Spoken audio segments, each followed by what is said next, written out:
así, con esta sonrisa voy a realizar hoy la entrevista central, que viene de una persona a la que siempre le he dicho que estoy unida por el corazón con un hilo de oro, porque fuimos felices y lloramos juntos por esa felicidad en el mismo momento mágico. Por suerte no me tocó a mí la tarea de presentarlo, lo hacemos de esta manera.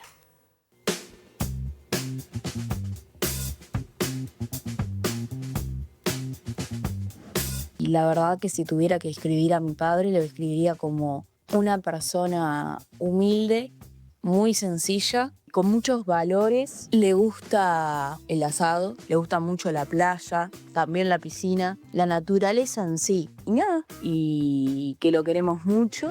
A nivel profesional, nada que decir.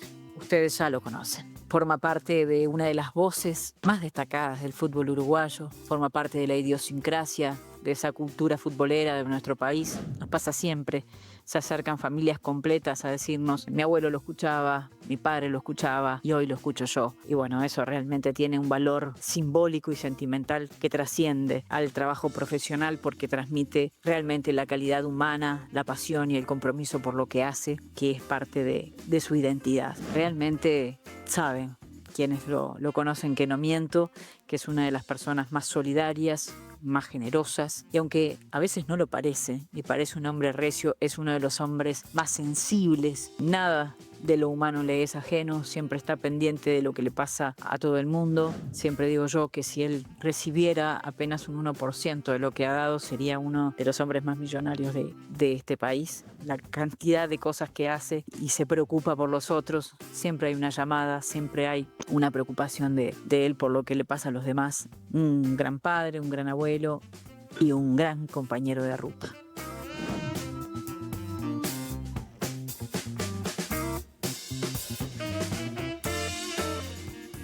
Bienvenido, Javier. Muchas gracias por estar. Muy linda la presentación. Es un placer enorme encontrarme contigo porque tu sola presencia representa para mí una etapa fundadora, muy importante en mi carrera deportiva, donde con un maestro como Raúl Barizoni estuvimos espalda con espalda, pero no por un tema estratégico, sino algo natural, que fluyó natural. Los dos pensábamos lo mismo, los dos estábamos convencidos de lo mismo y los dos sabíamos que estábamos en una situación minoritaria muy importante que generó una empatía, pero también una rebeldía muy importante y sobre todo un poquito antes de la década del 90, después del 90, y lo recuerdo con mucho cariño. Esta presentación realmente espectacular. Qué bueno si me lo dijeran cada 4 o 5 semanas. Me vendría bárbaro también. Pero qué lindo cuando la familia habla con esa, no sé, con esa altura, con esa emoción y con ese reconocimiento de las cosas cotidianas, ¿no? Una vez le dije a mi hija mayor, digo, mira, Patricia, capaz que tu padre por los viajes, por esto, no estuve tan presente, hice, en fin, no lo que pude, no sé qué término utilicé. Entonces me dijo, para. Los que te vamos a jugar como padres, como papá, somos nosotros. Así que vos no te juzgues nada, no te compliques. Nosotros te vamos a jugar. Y de ahí en más, silencio. No me da el tiempo para recorrer toda tu vida. En alguna entrevista previa dijiste que si te preguntaran desde qué edad sos relator, desde los 9 años. Es algo que trajiste con vos. Sí. Pero en esa familia que mencionás, y que seguramente todas las familias tienen cosas, las que uno estuvo o no estuvo, vos tomaste decisiones, porque fuiste papá joven y hay un futuro en Argentina que, por ejemplo, no tomaste por estar cerca de la familia. Sí, 3 veces estuve a punto de ir a la Argentina. Yo no entendía a Buenos Aires. Me costó mucho entender a Buenos Aires. Me abrumaba Buenos Aires. Pero 3 veces, una vez en Radio El Pueblo, otra vez en Radio Espléndido, otra vez en Radio Colonia, muy vinculada a la República Argentina. En los 3 casos me proponen vivir en Buenos Aires. Pero justo las 3 veces coinciden con los meses de junio y julio. Entonces mis hijos mayores estaban cursando primaria. Y a mí me parecía, no sé si un desatino, pero que podía interrumpir justamente la parte de escolaridad de ellos, cambiar de lugar, cambiar radicalmente de centro de estudio, de estilo de estudio, que me pareció una actitud demasiado egoísta y la fui postergando. Pero también es cierto que yo no había madurado lo suficiente como para penetrar en Buenos Aires. Hoy, cuando digo hoy, digo hace 20 años, si me hubieran propuesto, por ejemplo, como en algún momento me propusieron seguir la campaña Boca Juniors, estaba tu viejo justo, de pronto Ahí hubieras aceptado. hubiera tomado otra actitud. Tenés una carrera impresionante en la radio, en la televisión, pero me considero militante con vos. Sos un gran defensor de la radio.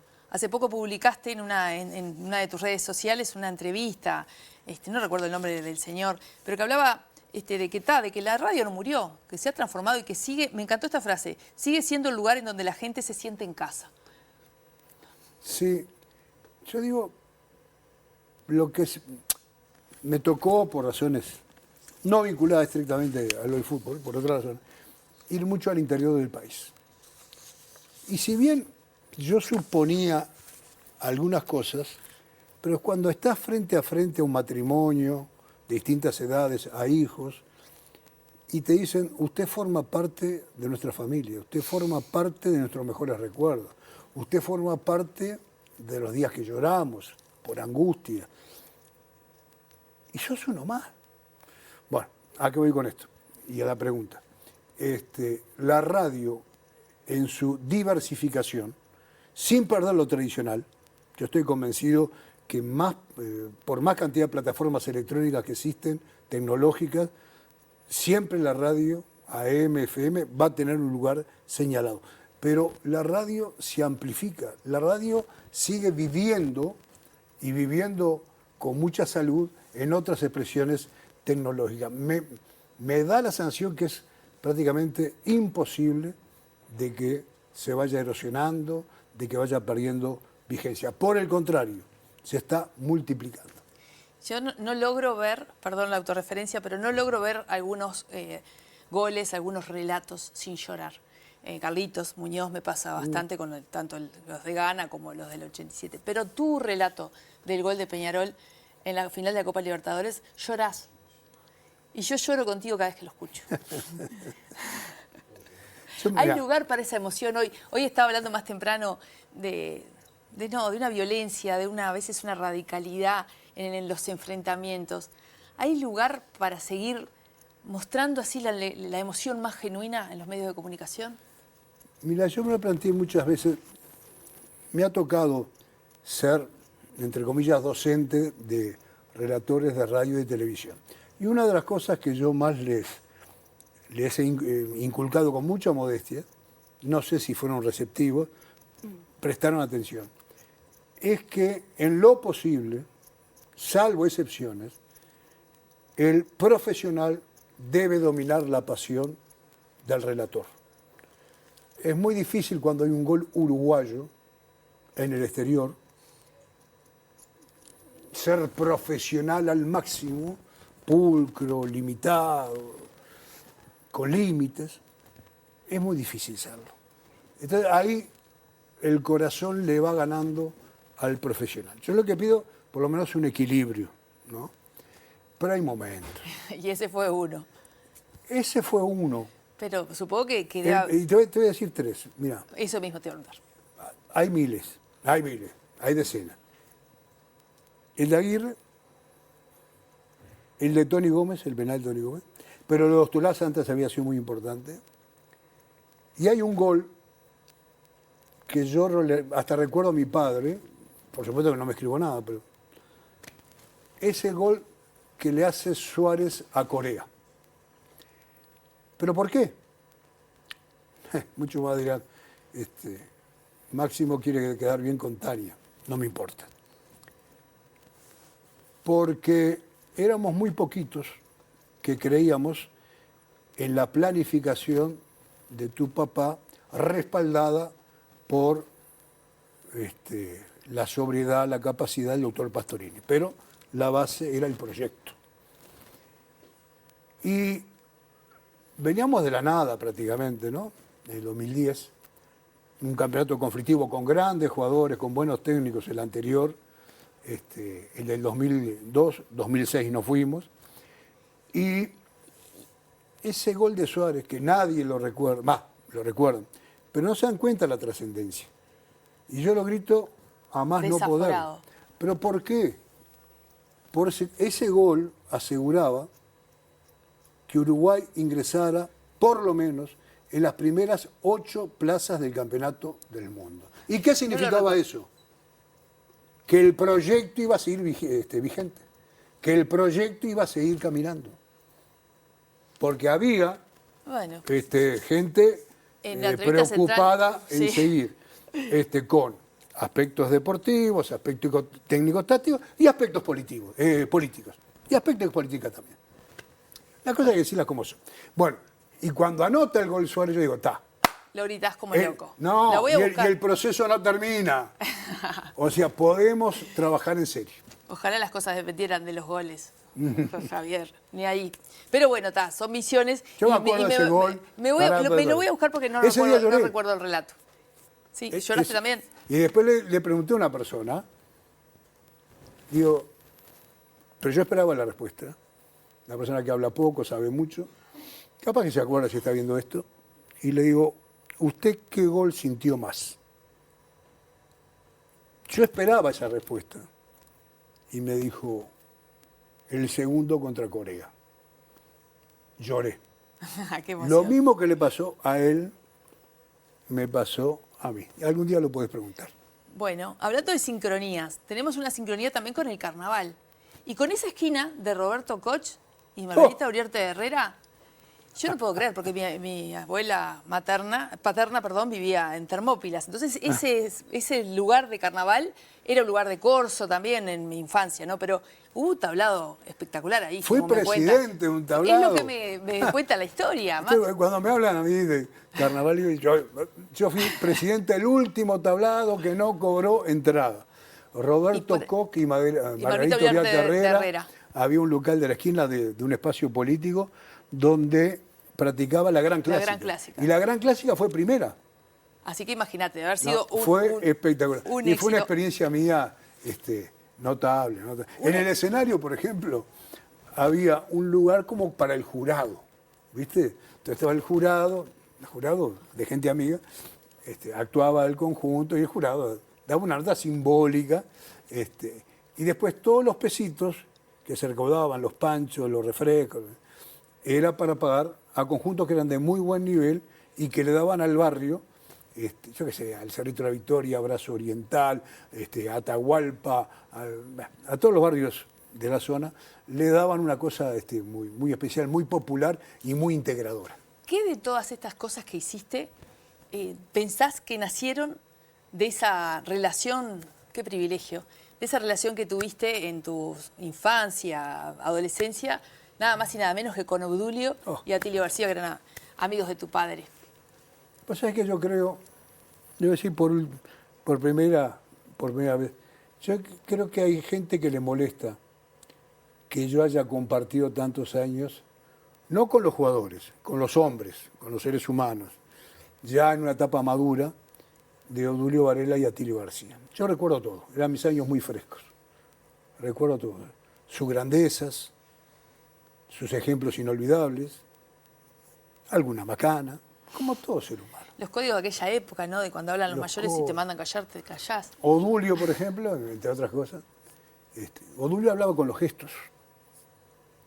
No era tanta la locución. Vos mirás los programas con Traverso, con otros, y vos ves que Obdulio te habla con la gestualidad.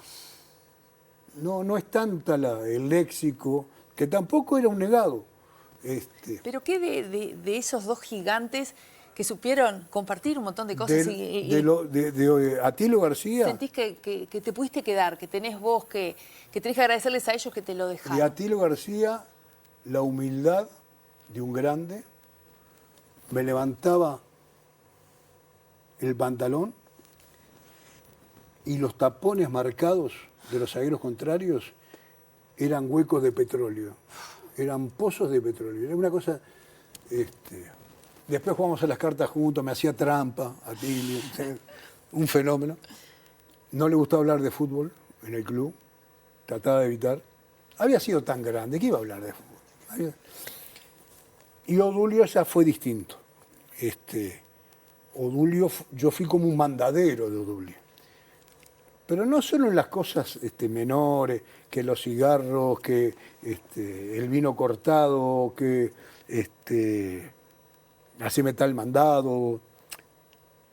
Me llevó a todo el país a jugar al fútbol y a las bochas. Todo el país me lo recorrí con él. Muy amigo de mi padre, muy amigo de Radamés Mancuso, que hizo el primer libro de Odulio Varela, El último capitán, el primer libro.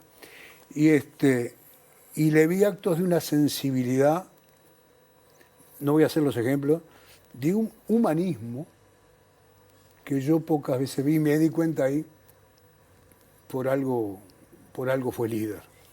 Por algo fue líder. Por algo Tuvo fue líder cosas, que fue, por tuvo otra parte. cosas impresionantes. Tuvo sus macanas también. Muy pocos entraban a la casa de Odulio Varela. Yo entraba. Le Por eso cobraba cada 10 días la propina en los casinos municipales. Yo me cruzaba todo el Parque Rodó con un poder firmado por él. Él tenía una preciosa caligrafía. Le cobraba el dinero, yo se lo llevaba y él, recuerdo que el sueldo del casino, todo para la casa, para doña Cata, todo.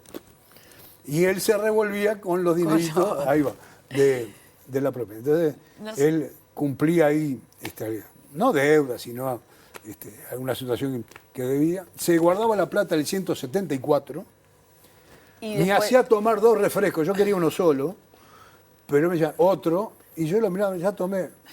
Él te miraba y te fulminaba. No, vas a tomar otro, te guste. Qué privilegio, en Te serio, guste, qué no te privilegio. guste. Bueno, Javier, y conocí muchas cosas. nos estamos quedando sin tiempo en esta No, por conversación que de verdad es un honor, que te agradecemos mucho. Y me gustaría que en el cierre nos quedamos sin tiempo de hablar de política. Pero Ya habrá bienvenida también, oportunidad. bienvenida, habrá una segunda oportunidad. Bienvenida a la gente que opina y dice claramente lo que piensa, lo que quiere. Pero me gustaría invitarte como cierre a jugar a la consigna del día de hoy, en el que estamos hablando de ser diferente, para lo bueno o para lo malo. ¿En qué considerás vos que sos diferente?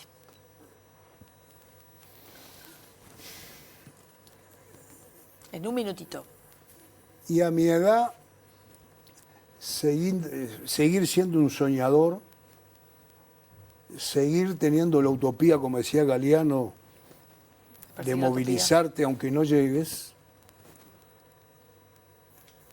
Y algo que me parece fundamental, es feo hablar de uno, ¿no?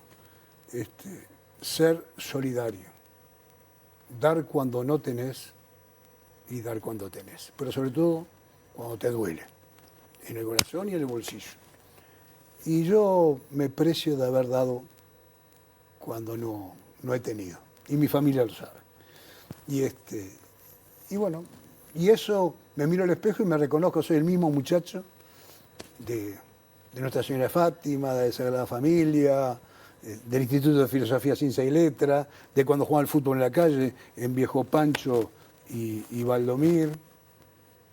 Soy el mismo. Javier, muchísimas gracias por haber estado con nosotros. Gracias por tu gentileza. Por favor. Nosotros nos vamos a una breve pausa porque yo me quiero sacar una foto con este señor.